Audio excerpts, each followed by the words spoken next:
Auto and Mystic Lake. Right side three. 1, 2, 3. 20, 15, 10. Touchdown! You're watching Vikings GameDay Live. Good morning, everyone, and welcome to a very special bye-week edition of Vikings GameDay Live. There's no Ben Lieber, there's no Pete Persich, there's no Mark Rosen, there's no Don Mitchell. The bye-week budget is different. Yeah, obviously the big dollars are not there, but Ron Johnson, kind enough to join us, not going on vacation like everyone else. But still, this is a good week to talk about Vikings football. They sit 5-1, and some people say this could be one of the NFL's worst 5-1 teams in history, but it doesn't matter. The record is what it is. Yeah, that happens all the time where teams say this could be the worst Super Bowl champion ever. Right. Like, you know, they just snuck their way. I think the Giants, when the Giants beat the Patriots, everybody said the Giants were one of the worst NFL champions because of how they got into the playoffs. You know, not a great season, but then they found a way in the playoffs every week. Michael Strahan, Eli Manning, and then, of course, the helmet catch and all that stuff. I mean, it's just one of those things where who cares? Yeah. At the end of the day, they're 5-1. We could be complaining they're 3-3 right now. I said they'd be 4-1 or 4-2 or 5-1 when I did the Vikings.com piece. Everybody killed me on Twitter. People were saying I'm a homer. No, they wouldn't do that. I'm saying it because the Vikings are paying me. Possibly, but there's the thing. They're 5-1. And who cares? These same games last year, and I saw a stat, these same game last year when it was one-score games towards the end of a game, 2 minutes, 2 minutes and 30 seconds to go, the Vikings were losing those games. Now Kirk Cousins, with 2 minutes and 30 seconds to go in every game, the last 3, he is the #1 quarterback in the NFL. Right. Everybody would say that, oh, he can't win the game. You know, he's just a stat piler. Well, that's not the case now because this team has really taken off. The defense has bailed them out, but, you know, offensively, they've gotten things done as they've now won 4 straight. Yeah, and I love Kirk Cousins coming out of his shell. You see him on the plane now putting diamond gold chains on. You see him, you know, having fun, hanging out with the defense and the offense.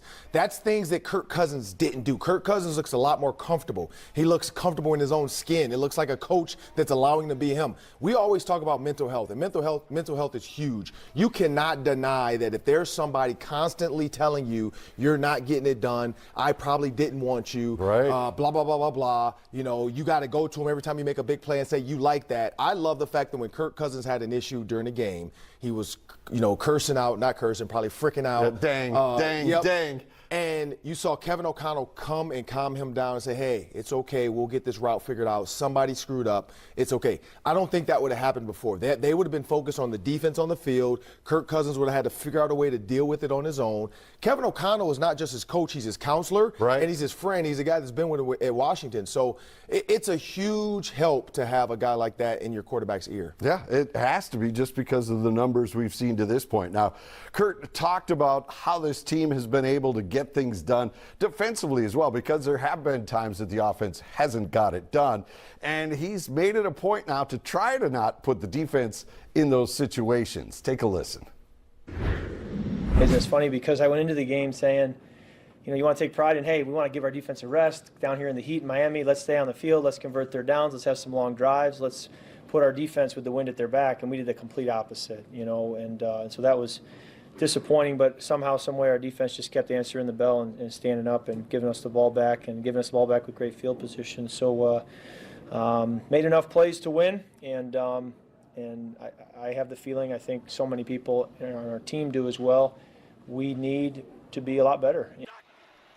All right, so let's talk about Kirk Cousins and the offense. You talked about the mental side of the game, but on the field, he threw a couple of touchdowns against the Dolphins, but only 175 yards for the day. His favorite target, as it should be, was Justin Jefferson, who had over 100 yards on 6 catches. What did you think of how they were able to distribute the ball? Yeah, I mean, the thing about this team, and I've said this over and over and over again, this is going to be a feast or a famine type of offense. One person's going to feast, and then the rest are going to have to deal with the famine. They're going to have to take the table scraps and say, whatever you give me, Kirk, I'll take it. Like, give me more. Like, that's what this offense is about. You watch the Rams. Look at the Rams. Cooper Kupp is saying, I just saw Ryan Clark on ESPN talk about this. Matthew Stafford only has eyes for Cooper Kupp. That's the big difference in Kirk Cousins. He has eyes for other receivers. It's not just Justin Jefferson. So when it's not there, he's not afraid to go to other people. But I love Kirk Cousins' distribution of the ball. I love his read progressions. I love the fact that Kevin O'Connell dials up plays just. It's not like, hey, here's the offense, go figure it out. It's like, hey, here's where you go first. If it's not there, then look at 2 and 3. And I love that they're giving him those options, and then they're letting him also change stuff, as we'll look later. But he's changing stuff mid-play or mid pre-snap as well. All right, Dalvin Cook, on the other hand, hasn't had the monster year that everyone was expecting of him, at least to this point. He was quiet for most of that day until he ripped off that 53-yard touchdown. Take that away, though, he had only 24 yards on 12 carries. What's going on there? It's the Rams. I mean, think about Cam Akers and the Rams before, the way this offense, when they won a Super Bowl, they don't run the ball a ton. He's going to save Dalvin Cook. And so we're all saying, man, I wish they would use Dalvin Cook more. Think about how much usage Dalvin Cook got before and how many times he kept getting hurt. This might be the recipe for success to keep Dalvin Cook healthy. So in week 16 and 17 against the Packers, when you need to win the NFC North, he's healthy and he's ready to play. Right, and he's healthy and ready to go when you need him to go for 150, 200 yards maybe. But right now, if you can win this way and keep your running back from taking a ton of hits on his shoulders, a ton of hits to the legs, do it. Why not? Because running backs, I mean, Eddie George, Jerome Bettis, all those guys retired by the age of 30. Yeah. You don't want that to be Dalvin Cook. So if this is the way to get it done, now the money, we'll talk about that later, but if this is the way to get it done right now to keep him healthy to week 17, and then, of course, my guess right now, let's say have a meltdown, because let's not forget, last time this happened, they were 5-1. They ended up losing. Oh, yeah, we don't want to go on that and going 8-8. But I don't think that's going to happen with this team.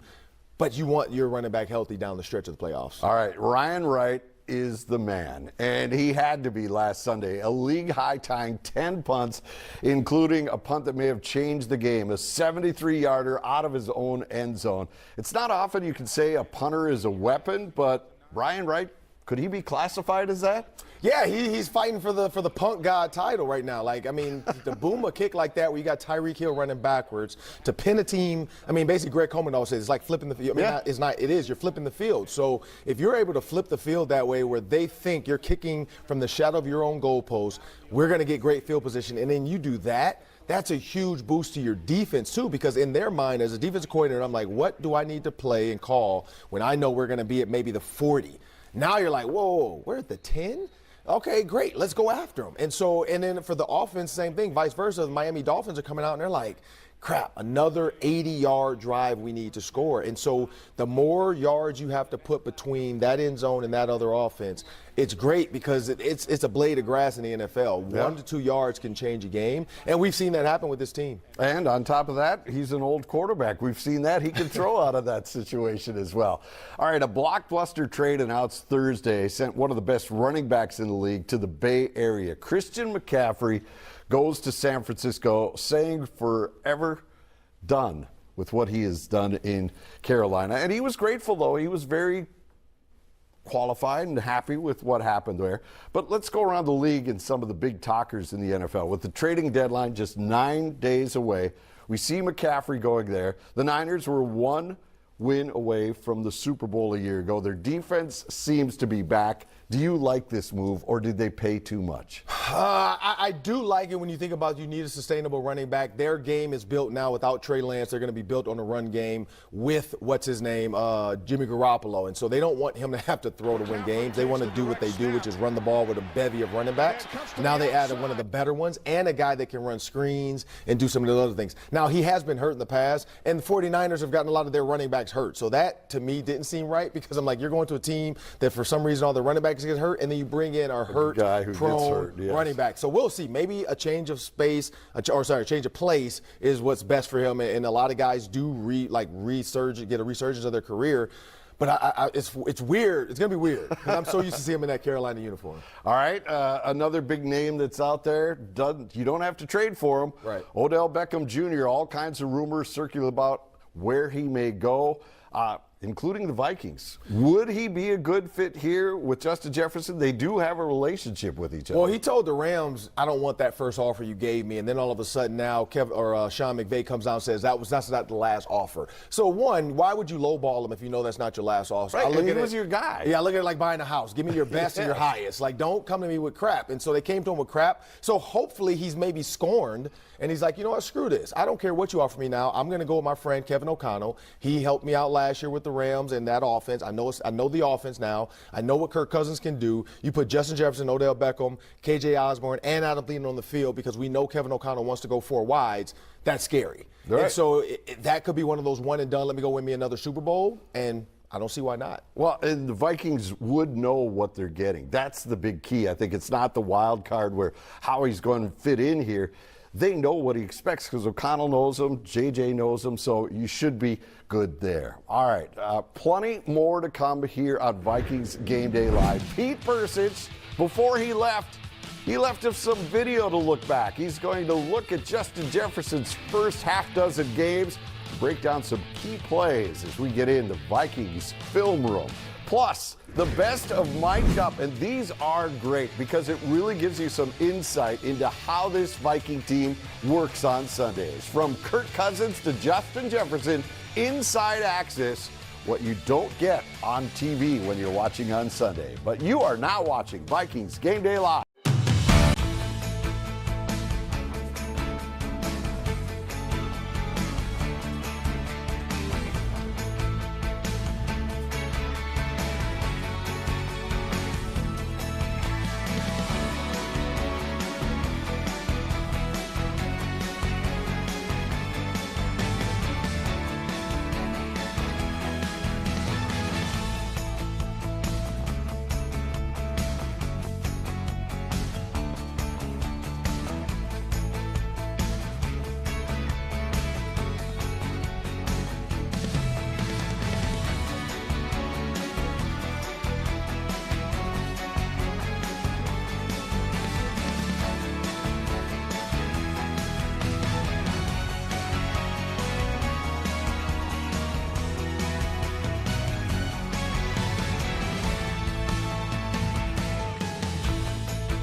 This is Vikings Game Day Live, presented by Luther Auto and Mystic Lake. Well, each week, Vikings analyst Pete Persich and head coach Kevin O'Connell take a closer look at the film. Well, Coach, he's on vacation this week, but Pete wanted to look back at Justin Jefferson's first half dozen games and his ultimate quest for 2,000 yards.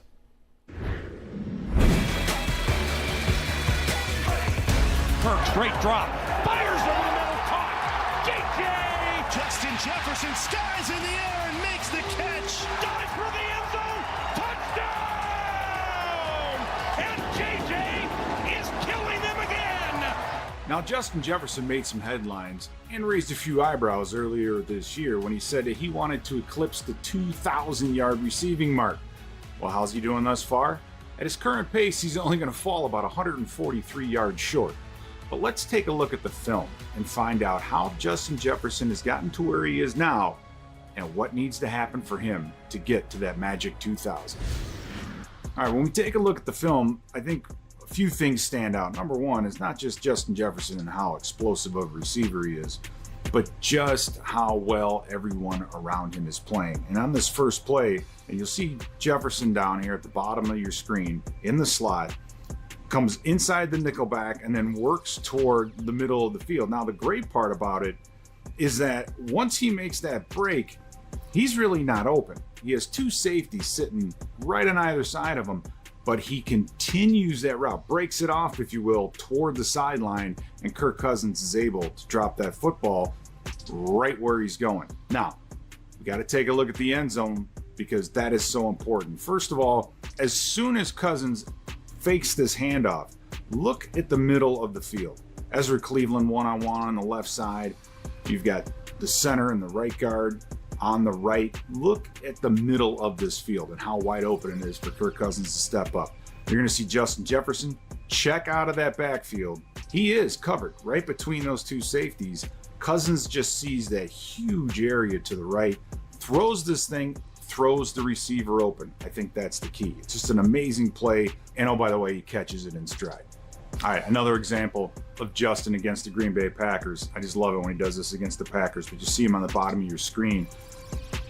Just flexed in, tight, right? Inside the numbers. The space between he and Irv is not very far. Again, helps JJ either attack the flat or get across the field. And in this case, Cousins faking the handoff. Jefferson getting up the field, gets in behind that linebacker.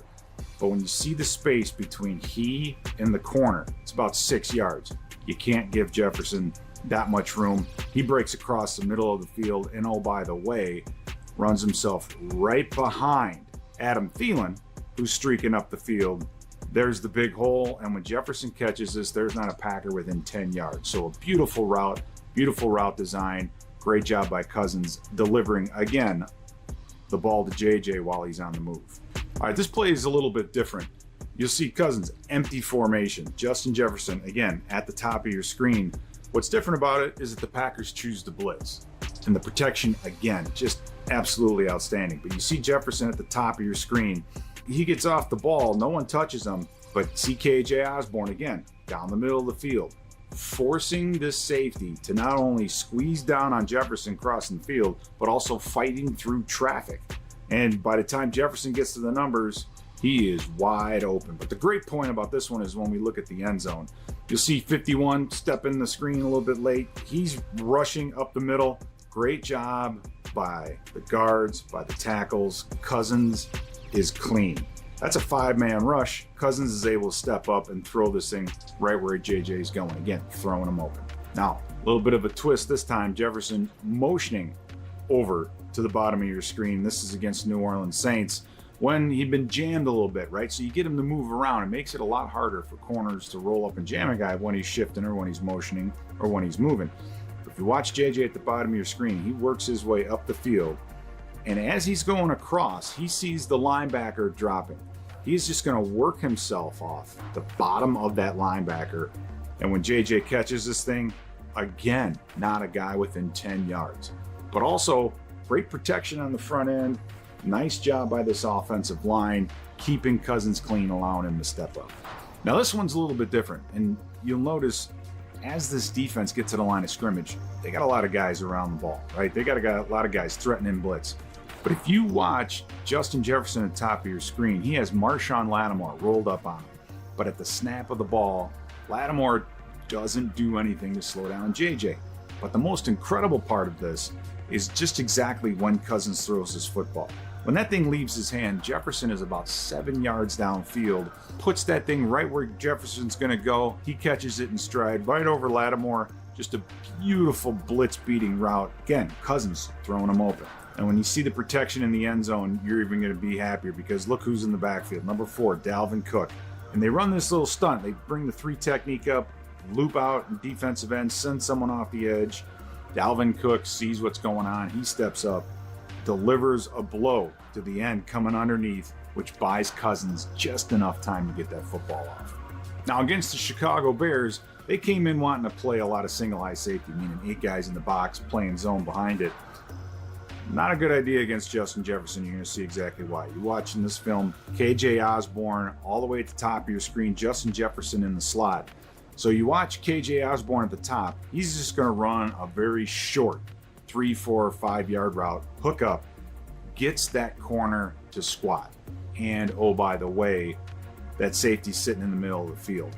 That just gives too much area toward the sidelines for Justin Jefferson to roam. Again, Cousins throwing that football right on stride. A huge play late in the game against the Chicago Bears. Now against the Miami Dolphins, we're going to look at the end zone view in this one because it's so important. You see C.J. Ham in the backfield, Dalvin Cook. You have a tight end, and count the Miami defenders. There are 8 guys in the box. Miami is stopping the run. But watch C.J. Ham after this ball snapped. And he gets himself to the outside where the defensive end, outside linebacker, is free. Cousins is able to step up in that pocket, deliver a bullet right on stride to Justin Jefferson. Now this is later on in the Miami Dolphin game, and you're going to see the aggressiveness. The Dolphins wanted to get after Kirk Cousins, and if you try to do that, you better get there. This is man-to-man coverage. Keep an eye on those 2 linebackers on the middle of your screen. But at the bottom, you have Irv Smith, KJ Osborne, and Justin Jefferson. But watch the route. You're going to see intentionally Irv Smith running a shallow cross to pull out that nickel back underneath. But watch KJ Osborne. As he goes vertically up the field, he's going to actually just block Xavier Howard enough where JJ, nobody near him, it's man-to-man, not a lot of eyes on the receiver. This allows JJ to get up the field and almost get into the end zone. And the crazy part, KJ Osborne did such a good job, he was wide open as well. So Kirk Cousins had 2 options on that play. And finally, again against the Miami Dolphins, watch JJ. JJ is on the inside part of a 3-receiver set. At the snap, you're going to see Adam Thielen just kind of step up and slow himself down. And right when he does that, JJ takes that quick step outside, runs that wheel route to the outside, getting away from the guy he's trying to cover. The only guy able to make a play on this is the free safety, and unfortunately he does, but look how far down the field it is before he's able to get there. So a great job of everyone around him running the exact routes. So will JJ get to 2,000? Remains to be seen, but he is going to need help. Offensive line protection, giving Cousins enough time where he can step up and actually throw him open. Also, he needs help from his other wide receivers. These guys are running routes, combo routes, making sure that they take advantage to whatever coverage they see. So it's going to be a team effort. And if JJ does get to 2,000, an award should be given to everybody on that offense. All right, Pete wouldn't go out on that limb. He said maybe he could get to 2,000, but you were an NFL wide receiver. You know how much work it takes. And he is correct, pointing out that the whole offense is going to get him that 2,000 yards. He's not going to do it by himself. But do you think he is capable of hitting that milestone? Oh, he's definitely capable. I just don't know how many teams are going to continue to let Justin Jefferson just eat them alive. But again, it's like a pitcher throwing a no-hitter. You can go on a heater and he can have game after game where I think Thielen that one year had a bunch of like streaks of 100-yard games. Correct.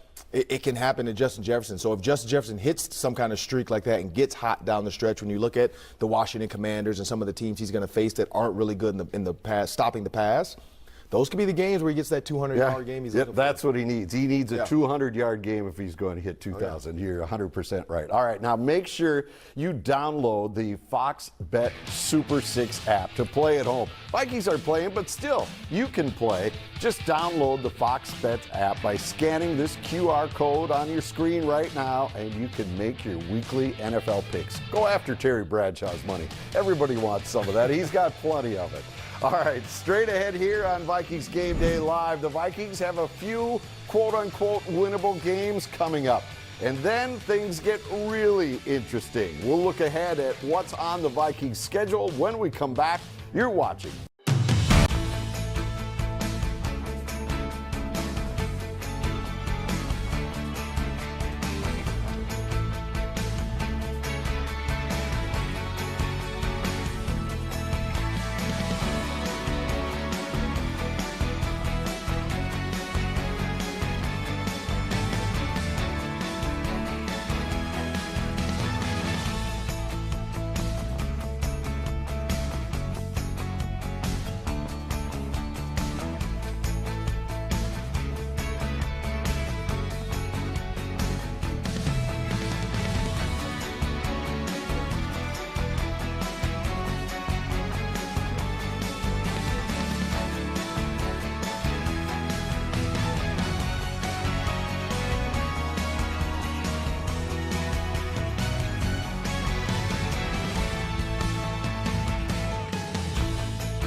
down there, and here, and here.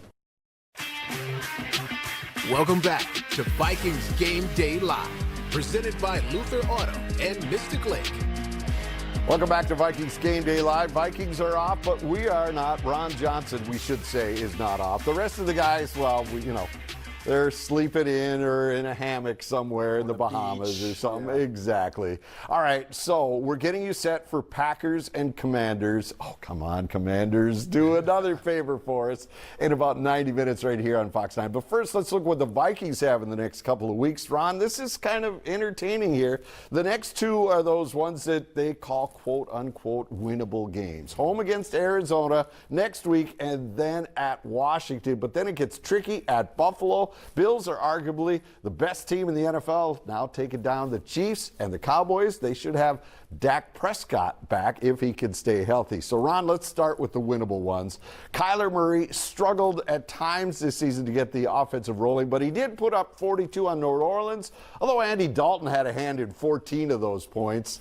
And now DeAndre Hopkins is back, and the Cards beat up the Saints on Thursday. So are they feeling better about themselves? They not only got DeAndre Hopkins back, but they also traded for Robbie Anderson. So that's true. give That's them true. I two forgot weapons. about that. Yeah, you give them 2 weapons now. The defense feels a little bit better. DeAndre Hopkins had a 100-yard game out the gate, like first game back. So everybody's like, oh, I wonder if he's going to be rusty. He wasn't rusty. No. The kid's still good. So that's going to be a scary. It used to be winnable, I felt like. But now with DeAndre Hopkins back and you have Robbie Anderson, that's a tougher game. Yeah, I think it is, too. Commanders should be winnable. All right, that's where we're going next. Carson Wentz is out for the next couple of weeks, so it's the Taylor Heineke show, and he did beat the Bears a week ago, and we'll see him here on Fox 9 coming up at noon. Where's this group going? Nobody knows. When you think about the Commanders, there's no one in command of the Commanders. Well, if is you that think what you're about saying? Ron Rivera's, clearly, because Ron Rivera's comments about, they said, what's the problem right now? And he said quarterback. You look at all these teams, he said quarterback play is what's making these organizations sustainable. He talked about Tom Brady, Drew Brees, he's talked about the greats of greats. Sure.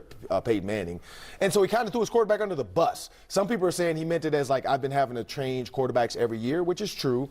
But also it's like, dude, like, you don't know what Carson Wentz can be. You're already throwing him under the bus. So you threw him under the bus. Carson Wentz said, screw it. Well, I'm going to sit out then. I'm not going to play hurt.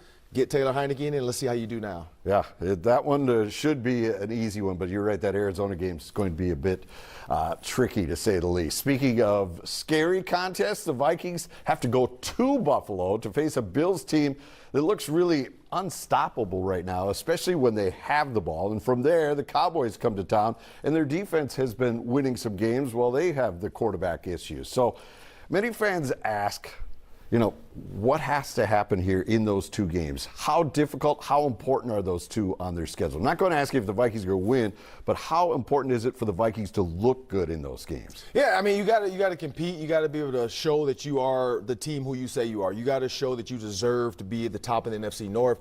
I honestly think, the Bills, that's a toss-up. That's probably a loss. Josh Allen's really good. Stephon Diggs is really good. They have a ton of weapons. Right. When you look at what they do with that offense. Their defense is not as great because they've allowed teams like Patrick Mahomes and some of these other teams to kind of find marks here and there, and I think Kevin O'Connell can do it. But the biggest thing, the Cowboys at home, I think that's the key. Dakota Prescott coming here has not played well. I think coming off that thumb injury, it's not as easy as it is to get back there and grip the ball. If you can get him off his spot, Dakota can lose. I don't know, but I'd rather him than Cooper Rush. He got us last time around. Yeah, true. All right, so fans ask what coaches do during the bye week. Coach O'Connell talked about the prep during the week off that he'll use. I don't think he's on vacation right now. We'll go back and really take a look at these first 6 games, not only for just the self-scout of tendencies, but the self-scout of decision-making, putting our players in good positions, and then as the season goes on, how we can call back upon either some of the positives or negatives throughout these first 6 games and be better, faster, evolve, change, adjust to be at our best when it's required. And that's really, what I'll be focusing on this week. All right, he's focused on that, but Ron, we want to point out some things that the Vikings did well in the Dolphins game. Defensively, they came up with some huge turnovers, 3 overall, to really help out the offense that just didn't have the consistency that they'd like every week. This one is a Patrick Peterson interception, getting his old buddy Teddy Bridgewater. Yeah, well, the thing I like about this one is he's showing this is his guy. He's showing he has the point guy. He's going to take inside, outside. And there's a guy back here that's showing the same, that if he goes out, you take him. If he goes in, I take him. And he's going to take everything underneath with Eric Kendricks. Well, when you actually play it, Eric Kendricks takes the guy underneath, Patrick Peterson actually ends up playing some type of zone. So what you're seeing on the back end is Teddy Bridgewater had been sacked a couple times. And so Patrick Peterson there, he's showing that he's in man with this guy. But he's going to actually creep on this guy because he knows this guy is taking care of all that for me. And so it's a great disguise by the Vikings. Patrick Peterson knows he has Cam Bynum helping him. He's like, you know, if Teddy Bridgewater right there, Danielle Hunter, that's what made him throw. He had been sacked twice before that. Right. And so during a drive before. And so now he's like, you know what? I felt this pressure before. I got to get rid of the ball. And I think that was the key. This one here I love. Yeah, this Kevin is O'Connell, cool. He's just, you can go. Well, I just wanted to set it up this way. A year ago, the Vikings, when they got this close to the end zone, how many times did they have to kick a field goal and try to get things straightened out? But this year, the Vikings have been so creative when everything's so condensed. And I'll let you run with this here, but this shows you what O'Connell has brought to this team. O'Connell is putting guys everywhere. He's never going to put Justin Jefferson in the same place, and I love that. So what you see here is KJ Osborne is running the Justin Jefferson type flat route. Okay. So normally that would be JJ. You get a lot of eyes on him, hopefully if Adam Thielen picks. But now what you're going to get is Justin Jefferson is a decoy in this. Irv Smith, and you can tell because of Kirk Cousins' eyes. Irv Smith runs the under. So he's supposed to be the target, so right? Whoever runs the over in the shallow is the rub. Whoever goes Okay. underneath is the main target. The underneath guy is Irv Smith. Adam Thielen is the third progression in this, and you'll see Kirk Cousins' eyes gives it away. The eyes don't lie. Watch Kirk Cousins' eyes. He's going to look at Irv Smith. And Irv's doubled, and then he throws it back to Adam Thielen. His eyes also hold number 43 where he is. I think that's the gritty needs work, though. But you'll see him hold number 43 with his eyes because 43 sees it. He's like, oh, Kirk's looking that way. He's the spy. He's not covering anybody. He's spying Kirk Cousins, and you'll see right there. He's looking left. Nope, I'm coming back to Adam Thielen last minute. And 43 can't get there. And because he's a spy, he's like, I'm going to follow your eyes. The eyes don't lie. And Kirk Cousins does a great job of watching Irv to the last minute, knowing Thielen's his third progression. Yeah, and Dalvin Cook a huge block on that play, Huge, too. yeah. He just kind of laid down, but it was effective. When you're that size and you got a guy 300-plus pounds, I'm going low, too, and I'm just going to pray that, hey, let's just hold. Kirk's like, give me 1 second, and that's all he got. Exactly. All right, plenty more to hear come on Vikings Game Day Live. Straight ahead, it's the best of Mic'd Up, and these are great because it really gives you sounds from inside the game. We're putting them all together for you next. Stay with us here because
You're watching Vikings Game Day Live, presented by Luther Auto and Mystic Lake.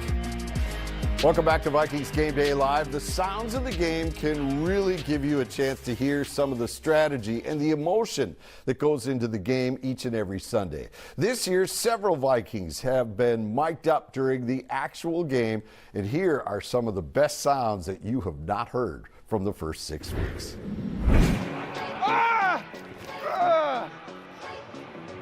Get it. Here we go. Let's have a day, huh? Let's go, baby. Come on, baby. Come on, baby. Let's have a day, huh? Let's go, baby. Come on. Welcome to London and Tottenham Hotspur Stadium. Start fast, baby.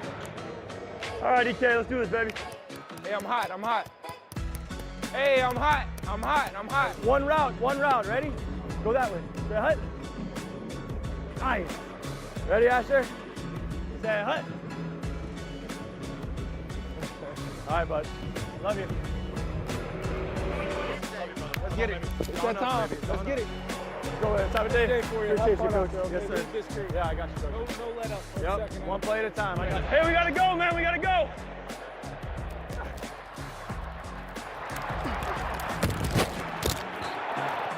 Hey, listen up. Listen up. Left. Packers show blitz. They back off. Cousins pumps, fires, caught. It's Jefferson with a big gainer and a first down for Minnesota.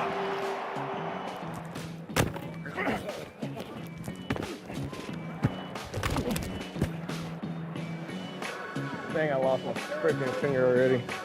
What is that? Handoff Dalvin. Swings around the right side. Get to the corner. Go. That's how you run it. That way, Dal. Good run, Dal. Cousins takes the snap. Doesn't even fake it to Cook. Instead, wide open. Justin Jefferson. Touchdown, Vikings. Get it. I'm making a quick move on it. Just bye-bye. Woo! Oh, my God. I just gave him a quick move. Bye-bye. Come on.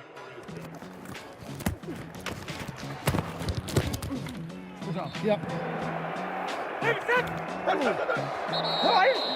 didn't cross. This is either a false start or offside. False start. Okay. Offense number 76. And it's Calvin Throckmorton. We just talked about him coming in at left guard for Pete.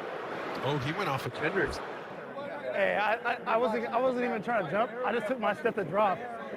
So when I took my step, oh God, I thought it was on me. I'm like, bro, I never get penalty. Always feels good. Yeah, I love it. Especially first game of the season. Great job, Al. Great pickup. Dang it. Vikings Cousins, play action, straight drop, steps up in the pocket. Pressure coming. Unloads a deep ball. Jefferson, caught at the 40, into the 20. Let's go. 64-yard dime from Kirk Cousins to Justin Jefferson. They fake a toss to JJ. Kirk back to pass. Throws to the end zone. Touchdown, Vikings! That's the 50th receiving touchdown in Adams' career, and it's 14-6 Lions. 50, baby. 50, baby. Congratulations, brother. There we go. I knew you was going to get these 50 touchdowns, bro. Coming where you come from, undrafted. That's amazing, bro. Good job. Appreciate it. Let's keep it rolling, brother. Yes, sir. Love you, brother.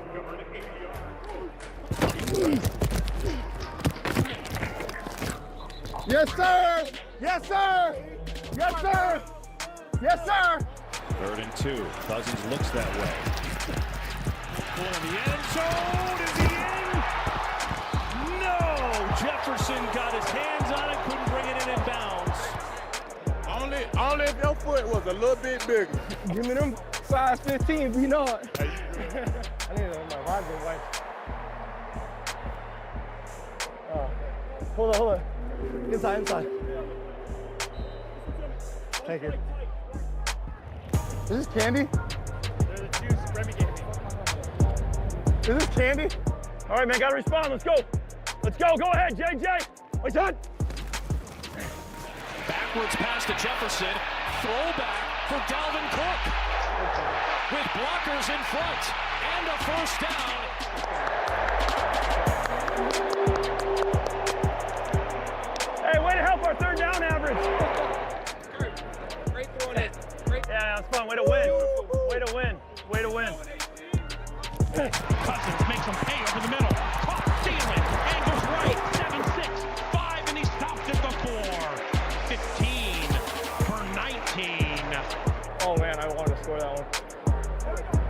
we got to be physical with these linemen. We got to be physical with them. They're coming up quick. Play action, Kirk back to pass. He'll throw right. Look at that! Jefferson uncovered, 20-15-10. Dances to the right to the 5. Dives for the end zone. Touchdown! And JJ is killing them again. That's how we do that, baby. Hit hold, snap spot. Lutz, end over end. Plenty of leg again. Double dog. He missed it. Double dog. Yeah! Yeah! Holy. Throws left, it's caught. Emir Smith-Marset against his former team. Cam Jefferson stolen from him and wins the game.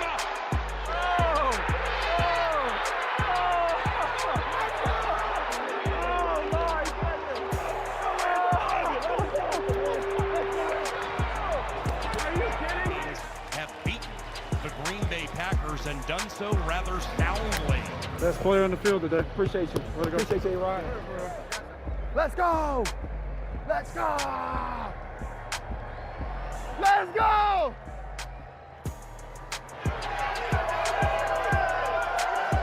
Appreciate you. Appreciate it. Appreciate it. Appreciate it. Well done. Appreciate you. Appreciate it. Ooh! They make you nervous? They make you nervous? Yeah, sure. Come on. Come on, baby. Yes, sir. You man. Ha, ha, ha, ha, ha. For us on the outside, it just changes everything so much how that game feels different. Yeah, I'll say this. It doesn't matter who the previous coach was because Tony Dungy was a coach of the Bucs, so we know he's a great coach. John Gruden comes in, gets it to a Super Bowl. John Gruden leaves the Oakland Raiders. That same year, his new coach comes in with the Raiders and gets them to the Super Bowl. So you never know what voice fits for what. It's like a puzzle. There's always one piece missing. If you find it, boom, you're done. All right, sink or sail. Coming up next, the only man who has an opinion this Sunday, right after the break.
Ellison, Minnesota Attorney General. This is Vikings Game Day Live, presented by Luther Auto and Mystic Lake. It's time for my favorite part when I'm sitting home watching you guys on Vikings Game Day Live, Sink or Sail, where Mark Rosen throws out a statement and you guys either torpedo it or say, yeah, this is going to be great. So it's a bye-week edition, so we're going to focus on some bigger picture items here. And let's start with the Vikings. Will they win their next 2 games against the Cardinals and Commanders? Sink or sail? I want to Mr. sink that one, but I'm going to sail that. Those next 2, I think they can win those. The Cardinals, yes, they have DeAndre Hopkins, but I think Patrick Peterson and the way this defense is playing now, if they can disguise, they can get that done. So, yeah, I'm going to sail that. By the way, they have taken the signs. It's nothing against the Commanders, sorry, but I think the Commanders are done. All right, we have no sign for you because someone took them with them on vacation. The budget. This is a different budget on Sunday. Vikings, Bills meet in 3 weeks. Ron, if you had to pick right now, is that our Super Bowl matchup? Will one franchise finally get their Lombardi either here or Buffalo? Oh, my goodness. I think one of them will make it. I don't know if the other one will because I still think the Chiefs are in the AFC. I think the Vikings will get there. I had my original was Bills Bucks. Okay. The Bucks are falling apart ever since Tom Brady asked for a divorce, or Giselle. It has not been working out for Tom Brady. So no, I'm gonna sink that though. I don't think these are the 2. I think one of them though. I think whether it's the Vikings or the Bills, I just don't see both of them getting there. The Packers, they got any shot, or is that going off the rails? I hope not, because then that means the Vikings got knocked out. No, I understand. But at 3-3, I don't know. I don't feel like I think he needs a receiver. Now if they trade, because there's some receivers out there. 9 days to go. Yeah, if they trade for a receiver, maybe. All right, earlier Pete talked about Justin Jefferson's quest for 2,000 yards. Right now, it's an 1,800-yard pace. Do you sink or sail Justin Jefferson, who is watching right now? He says he watches every week, but he is watching you right now. Does he get to 2,000 yards? Are you sinking? Regretfully, I'm going to have to sink it right now just because if I'm a betting man, I just feel like, again, it's going to be feast or famine. There's going to be games where he absolutely goes off. And then there's going to be games where it's going to have to become a Dalvin Cook show or Adam Thielen show. So I just don't feel like that 2,000 is attainable right now. But All right. Don't worry, JJ. He's still got your back. All right, Vikings, Packers have been mentioned as potential landing spots. You just said Packers need to find a wide receiver. Yeah. Odell Beckham Jr., does he land in we'll give you the whole NFC North as a target. Sink or sail, OBJ coming to this division? I'm going to sink it just for the simple fact I really do think because he said I felt like this was home, talking about L.A. I thought I finally found a home. Right. So I do feel like he wants to stay there. He has a house out there, like a huge house. Like I don't know if anybody saw his basement. It's like it's as big as like a ballroom. But I think he really wants to be out there, and so I think I'm going to sink that. All right, and we did this week 1, but let's check back in. Kevin O'Connell wins Coach of the Year. What are you thinking there? The way he's winning, I don't think it's going to happen right now because Brian DeBoer getting the Giants the way they're doing it, and the Eagles are just playing lights out. So that's going to be a tough, tall task because simple stuff like you're saying, the way they're winning is ugly. It has to be pretty to want people to do it. Now, unless he wins the Super Bowl, then yeah. Yeah, well, of course. So, you know what? I don't think he cares if he gets the Coach of the Year if he wins the Super Bowl. Playoffs, if they started today, and we know they don't, but if the Vikings did, they'd be the number 2 seed. Sink or sail, they will stay there. Sink that, but they will be in it. I'm going to sink that. They're not going to be number 2? I don't know. Like it's going to be tough. Again, they're there now. You got the Eagles in there, but I'm going to sink it right now. All right, I'd say 3 seed. I know. I'm just pushing you. All right, big day coming up here on Fox 9. Packers, Commanders at noon, then Chiefs and 49ers. Thanks for watching. We'll see you next week.